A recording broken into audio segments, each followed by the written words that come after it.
Guys, welcome back to my channel. तो आज मैं आपको लेके आई हूँ नाहरगढ़ फोर्ट में। तो जयपुर सीरीज़ का ये लास्ट व्लॉग है। तो नाहरगढ़ फोर्ट का नाम ओरिजिनली रखा गया था सुदर्शनगढ़, बट ऐसा माना जाता है कि वहाँ पे उस टाइम पे एक आत्मा भूत भटकती थी जिसका नाम था नाहर सिंह भूमिया। और क्या होता था कि जैसे दिन में कंस्ट्रक्शन करी और रात को जो है वो सारी तहस नहस हो जाती थी। तो ये सिलसिला काफ़ी टाइम तक चला रहा और उसके बाद जो उस टाइम के राजा थे जो इसका निर्माण करवा रहे थे, राजा जय सिंह द्वितीय, फिर उन्होंने तांत्रिकों से बैठ के या फिर जो वहाँ पे थोड़े बाबा थे जो जानते थे इन सब चीज़ों के बारे में, उनसे बात की और उन्होंने बताया कि यहाँ पे इस आत्मा के बारे में कि वो भटकती है, तो आप क्या करिए कि आप एक मंदिर का निर्माण करवाइए उनके नाम से।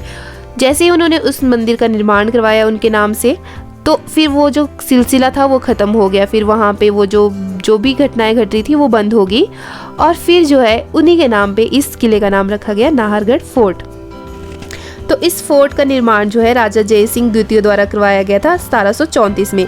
उसके बाद भी 19वीं शताब्दी में राजा राम सिंह जी और राजा माधो सिंह जी द्वारा भी इस भवन में बहुत सारे भवनों का और निर्माण करवाया गया अंदर ही। तो ये जो हम देख रहे हैं अभी, ये है राजा जो राम सिंह जी थे, उनकी 9 रानियाँ थी, 7 रानियाँ और 2 उसमें पटरानियाँ थी। तो उन्होंने अपनी रानियों के लिए ये सारे के सारे कक्ष बनवाए थे। तो ये सारे बिल्कुल अपार्टमेंट्स बनाए थे, मतलब कि तो ये सारे बिल्कुल सेम थे, बाहर से एक जैसे लगते थे, बिल्कुल जैसे आप देख रहे हैं ना अभी, वैसे ही सारे थे, एक जैसे सिमेट्रिकल। बट जब अंदर से रानियों ने अपने हिसाब से उसमें फिर जो पेंटिंग्स है वो करवाई थी और बिल्कुल नेचुरल कलर से वो पेंटिंग्स की गई थी, बहुत ही ज़्यादा सुंदर। और सब रानी के लिए जो है अलग से सेम बनाए रखे थे ताकि लड़ाइयाँ ना हो, यही रीज़न हो सकता है और तो क्या ही रीज़न होगा।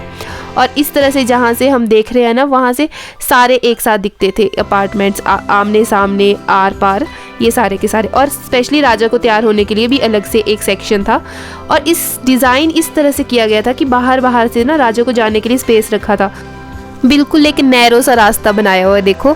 और ऐसा लगता है जैसे सुरंग से आप निकल रहे हो। तो जब दरवाजे बंद हो जाएंगे ना, जैसे इस तरह से बनाया गया था कुछ स्ट्रक्चर की, जब एक दरवाज़ा बंद हो जाएगा तो बिल्कुल भी पता नहीं लगा सकते आप कि कहाँ पे गए हैं राजा।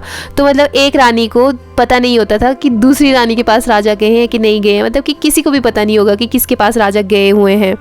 तो इसी तरह से जो है मेन ये रानियों के हिसाब से, राजा के हिसाब से इस महल को स्ट्रक्चर किया गया था, इस फोर्ट को स्ट्रक्चर किया गया था। और किसी को कोई पता नहीं चलता था कि राजा हैं कहाँ पे इस टाइम पे।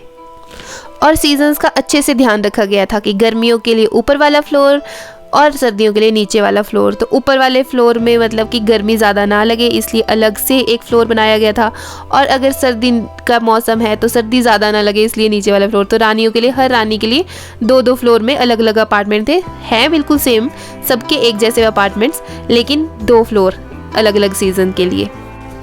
तो अभी मैं आपको लेके आई हूँ छत पे। तो जो आपने गाइड किए होंगे ना, वो आपको नीचे वाले फ्लोर तक ही, जहाँ तक उनको हिस्ट्री बतानी होगी जो मैंने आपको बता दी, वो सब बताएंगे, तभी तक आपके साथ रहेंगे। फिर उसके बाद आपको वो छोड़ देंगे कि आप जाओ छत पे, व्यू एंजॉय करो।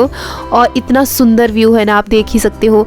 जैसे जैसे लाइट्स ऑन होना स्टार्ट होती है ना शाम के टाइम पे, और साथ ही साथ उस टाइम पे क्या होता है ना कि शाम का टाइम होता है तो नमाज का भी टाइम होता है, मंदिर में आरती का टाइम होता है। तो एक तरफ आपको नमाज सुनाई देगी, एक तरफ आपको आरती सुनाई देगी, और सारा धीरे धीरे ये प्रोसेस चलता है, मतलब कि जैसे घरों में होता है ना धीरे धीरे लाइट्स ऑन होना स्टार्ट होती है, उसी तरह से। और एक टाइम ऐसा आता है कि पूरा जयपुर शहर जो है चमचमाने लग जाता है और इतना सुंदर लगता है ना, वहाँ पे बहुत प्यारा लगता है। तो मैं आपको टिकट प्राइस थोड़े बता देती हूँ। सो जो इंडियन टूरिस्ट होते हैं उनके लिए 50 रुपीज़ चार्जेस होते हैं, और जो फॉरेन टूरिस्ट होते हैं उनके लिए थोड़ा प्राइस ज़्यादा होता है। स्टूडेंट्स के लिए पहले 5 रुपये थे, अब शायद 20 रुपये हो गए हैं। और टाइमिंग्स जो है वो सुबह के 10 बजे से लेकर के शाम के 5:30 बजे तक रहती है, मतलब कि 5:30 बजे के बाद फिर आपको टिकट नहीं मिलता है, अंदर तो आप घूम सकते हैं उसके बाद भी 8 साढ़े 8 बजे तक आई थिंक। और गवर्नमेंट हॉलीडे होता है होली, तो अगर आप होली पे जाने की प्लान कर रहे हैं तो मत जाइए क्योंकि उस टाइम पे ये बंद होगा। और कुछ दिन ऐसे भी हैं जब आपको फ्री एंट्री मिलती है, उनमें से है 30 मार्च क्योंकि वो राजस्थान डे है, और 18 अप्रैल है, 18 मई है, 17 सितंबर है क्योंकि वो टूरिस्ट डे होता है। तो यहाँ पे इन दिनों पे अगर आप जाते हैं ना तो आपको फ्री एंट्री मिलेगी। और 7 साल के अगर बच्चे हैं 7 साल तक तो उनको भी फ्री एंट्री मिलती है। और अगर आप कॉलेज ग्रुप में या स्कूल ग्रुप में गए हैं तो 10 बजे से लेकर के 12 बजे तक आप फ्री में अंदर जा सकते हैं। तो ये सारा था यहाँ की डिटेल्स। और साथ के साथ क्या है ना, यहाँ पे पानी के लिए भी अच्छी व्यवस्था की गई थी। तो यहाँ पे 2 जो यहाँ पे बावड़ियाँ भी है जो महल के बाहर हैं, वो हम देख नहीं पाए थे क्योंकि हम काफ़ी ज़्यादा लेट हो गए थे और हम महल ही घूमे। तो गाइज आप देख सकते हैं हमारे पीछे पूरा जयपुर का शहर दिखाई दे रहा है और कितना सही लग रहा है ना। हाँ। तो कितना मजा आया दोस्तों आपको हमारे साथ जयपुर में घूम के। बहुत मजा आया, बहुत एंजॉय किया। ऐसे नहीं बोलना जैसे मैंने भाड़े के पैसे दिए।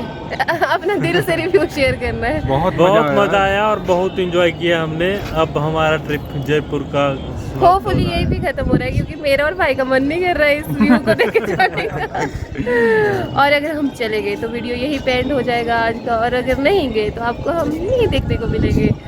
तो होपफुली आपको वीडियोस अच्छे लगे हों, और अगर अच्छे लगे हो तो चैनल को सब्सक्राइब, वीडियो को लाइक शेयर जरूर करें। हाँ, और करना कमेंट ना भी भूलें। जरूर करें। और okay comment bye bye Thank मिलते हैं गाइस, अगले ब्लॉग में राजस्थान के जल्दी ही। बाय। विको क्या कहना चाहेंगे आप आज की ट्रिप के लिए? आज का ट्रिप बहुत आज के ट्रिप नहीं मतलब जयपुर के ट्रिप के लिए। जयपुर का ट्रिप बहुत बढ़िया था और हमने सारे प्लेसेस घूम लिए और बहुत लगभग अच्छे से सारे, घूमे। और बहुत बढ़िया ट्रिप रहा हमारा।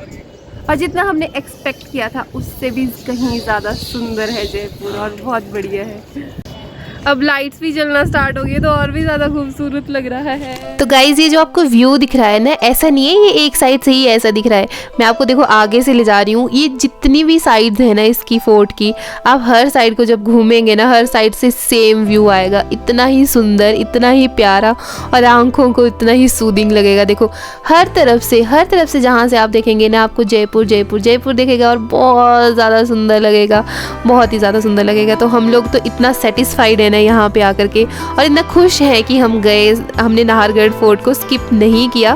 तो अगर आपको भी आज का व्लॉग अच्छा लगा हो और जयपुर सीरीज़ भी अच्छी लगी हो तो चैनल को ज़रूर से सब्सक्राइब करें, वीडियो को लाइक करें, कमेंट करें और ज़्यादा से ज़्यादा शेयर ज़रूर करें। और बाकी हमारे जो भी व्लॉग्स आते हैं, जो भी वीडियोज़ आते हैं, उनको भी आप ज़रूर से देखें और अपने रिव्यूज़ और कमेंट के थ्रू शेयर करें। Okay bye.